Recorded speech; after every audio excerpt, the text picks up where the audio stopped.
Welcome back to the channel. Today we are looking at this footage that challenges our very understanding of biological limits and the boundaries of mammalian endurance. We are currently peering into the heart of the Sakha Republic, deep within the Siberian wilderness. To put this into perspective, this is not just a cold place, it is the coldest permanently inhabited region on the face of the Earth.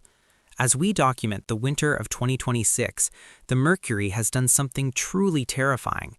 It has plummeted to a staggering -71 degrees Celsius. At this extreme, physics begins to behave differently. This is a temperature where standard carbon steel loses its ductility, becoming so brittle that it can snap like a dry glass rod under the slightest pressure.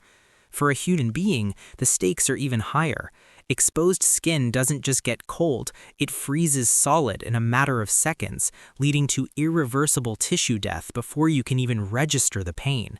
It is an environment that is actively hostile to the very concept of warmth. But look closely at the screen. Amidst this monochromatic frozen wasteland where the horizon disappears into a haze of ice crystals, a soul has been left behind. This is a Yakutian horse. On paper, they are the titans of the equine world, a breed famous for their incredible, shaggy triple-layer coats and a unique metabolic ability to survive sub-zero temperatures that would kill any other horse in an hour. But even nature has its limits. No animal, no matter how evolutionarily hardened, is biologically designed to be stationary in these conditions. To stay alive here, you must move. You must generate kinetic heat. However, as the camera zooms in, we see the horrific truth. This horse was found tied to a tree. Think about the heavy psychology of that for a moment. Domestication, at its core, is a sacred evolutionary contract.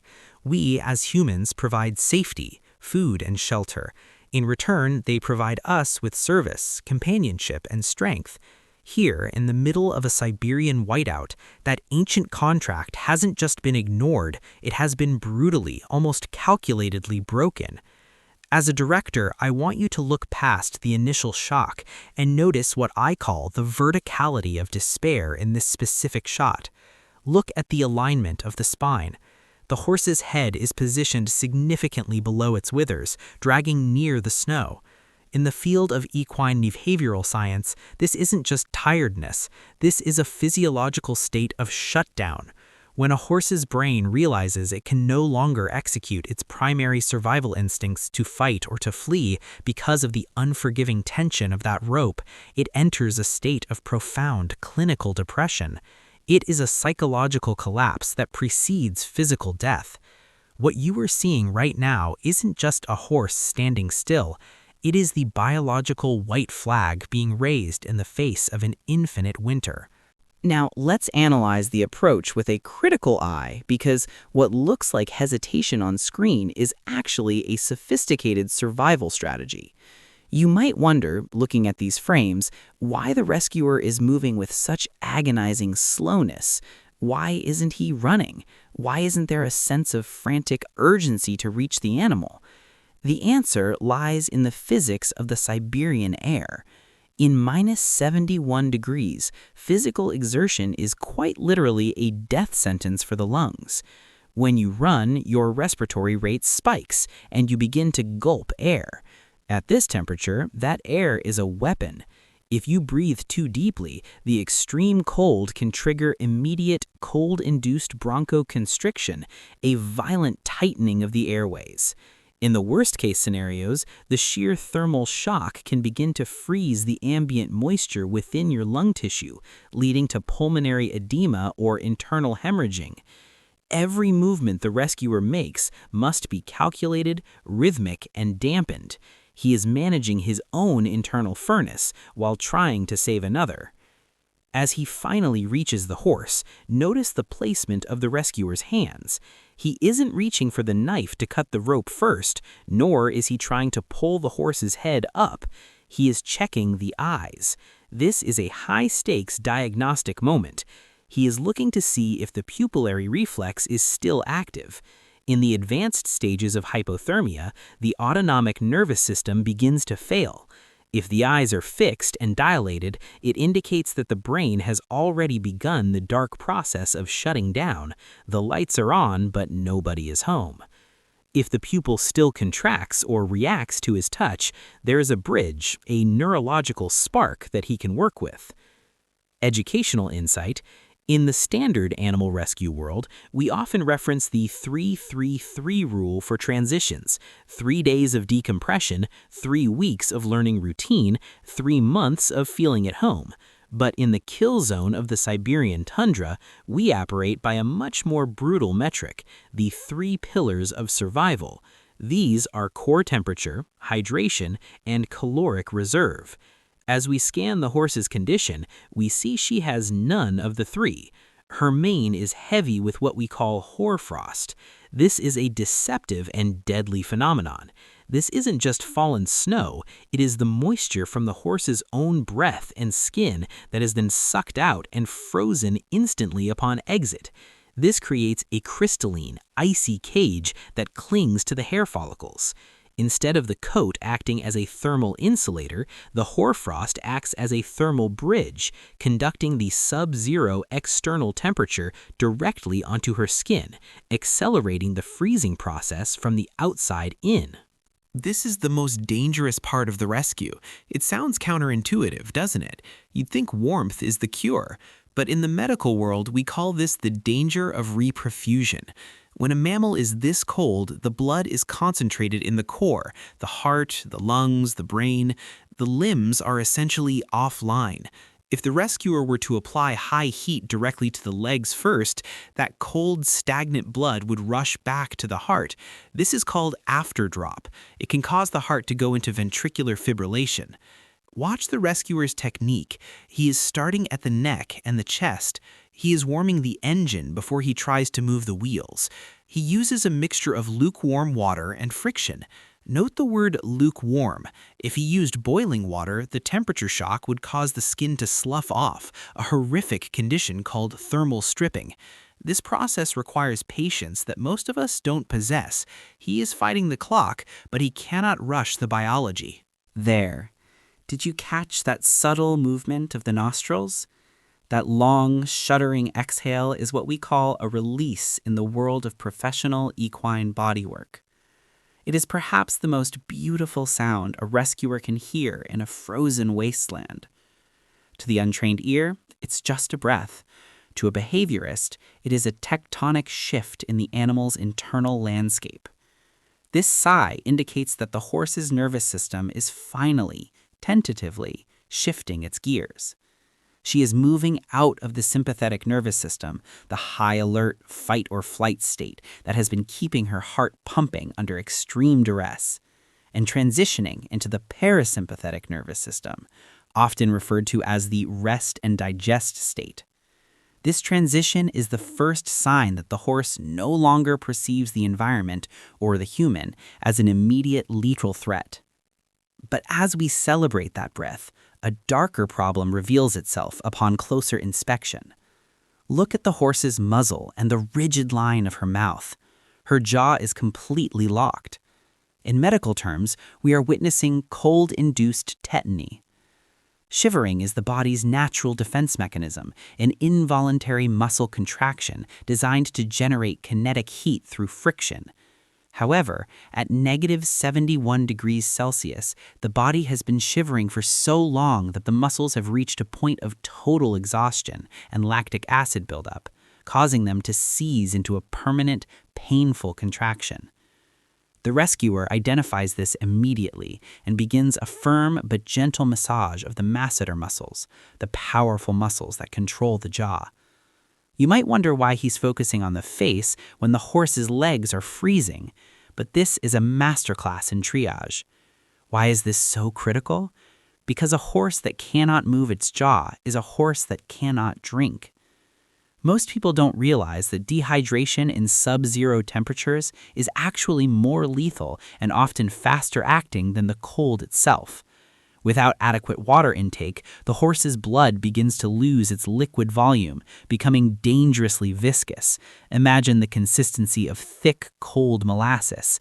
The heart, already weakened by the cold, now has to work 10 times harder to pump this sludge through the narrowing, constricted veins of the extremities. By massaging the jaw and encouraging the muscles to relax, the rescuer is doing more than just providing comfort. He is opening the gateway for hydration. He is quite literally thinning her blood and saving her heart from failure with every rhythmic rub of his hands. This is the heartbreak of the story. The rope is gone, the door is open, but the prisoner cannot leave. This is the mental anchor effect. When an animal has been tied for so long in a life-threatening situation, they suffer from learned helplessness. The horse believes the rope is still there because the pain in her neck has become a permanent part of her reality. Notice how the rescuer doesn't pull her. He stands in front and uses low-pressure body language. He is lowering his own energy to match hers. If he were to shout or use a whip, the resulting adrenaline spike could be fatal to a heart this weak. He is whispering to her, not just with his voice, but with his posture. He is saying, "I am a partner, not a predator." Educational insight: the leg lock reflex. Horses have a stay apparatus, a system of ligaments that allows them to sleep standing up. In this horse, the stay apparatus has frozen in the locked position. To unlock it, the rescuer has to manually lift the patella. It's a specialized bit of knowledge that shows this isn't just a bystander. This is someone who knows the mechanics of the horse. We have finally transitioned from a harrowing scene of raw survival to a controlled environment of recovery. The visual contrast is jarring. The jagged, blue-tinted ice of the Siberian tundra has been replaced by the soft amber glow of a stable. But as a director and a commentator, I need you to understand that the rescue didn't end when they walked through those doors. In many ways, the most dangerous phase of this journey is just beginning. When a body has been pushed to the absolute brink of physiological failure, the road back is paved with hidden landmines. Look closely at the bucket she is dipping her nose into. To the casual observer, it might look like a standard meal of hay and grain, but that is actually a specialized wet mash.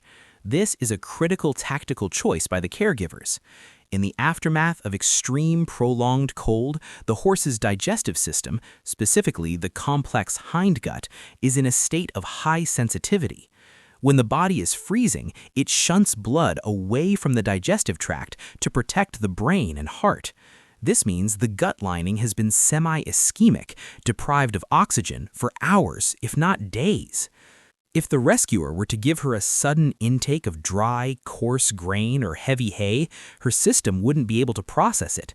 The material would sit in the intestines, absorbing what little moisture is left in her body, leading to impaction colic. In these remote regions, colic is the leading silent killer of horses. By providing a warm, water-saturated mash, the rescuers are manually hydrating her from the inside out while ensuring her metabolism restarts with the gentlest possible fuel. It's about coaxing the engine back to life, not jump-starting it with high voltage. Now, look down at her feet. You'll notice the floor isn't just wood or concrete, it is buried deep under a thick layer of soft wood shavings. While this looks like a luxury, it is actually a vital piece of medical equipment. This depth is designed to insulate her hooves from the ground.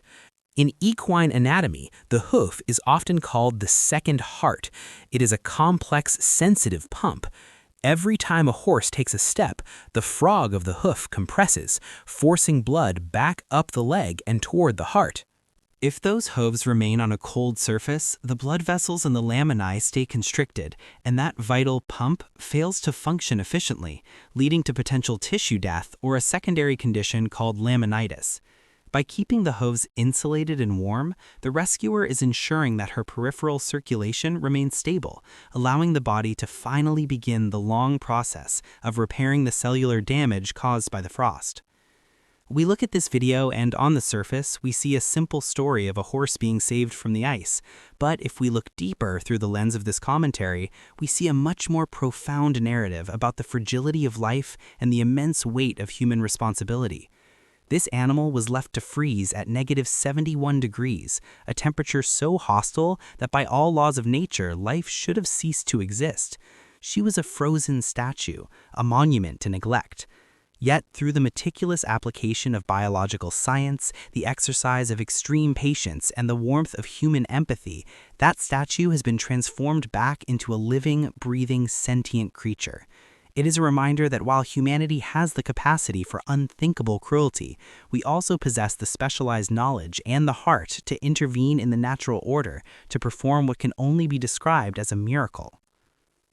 This is exactly why deep dive commentary matters.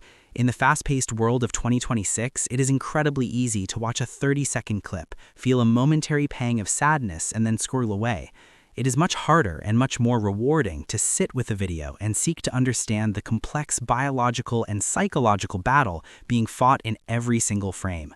When you understand the how and the why, the rescue isn't just a happy ending, it's an educational roadmap for compassion. We truly hope this breakdown has given you a completely new perspective on the incredible resilience of animals and the quiet heroes who refuse to let the Siberian ice have the final word. Until next time, keep your eyes open and keep looking for the deeper stories hidden just beneath the surface.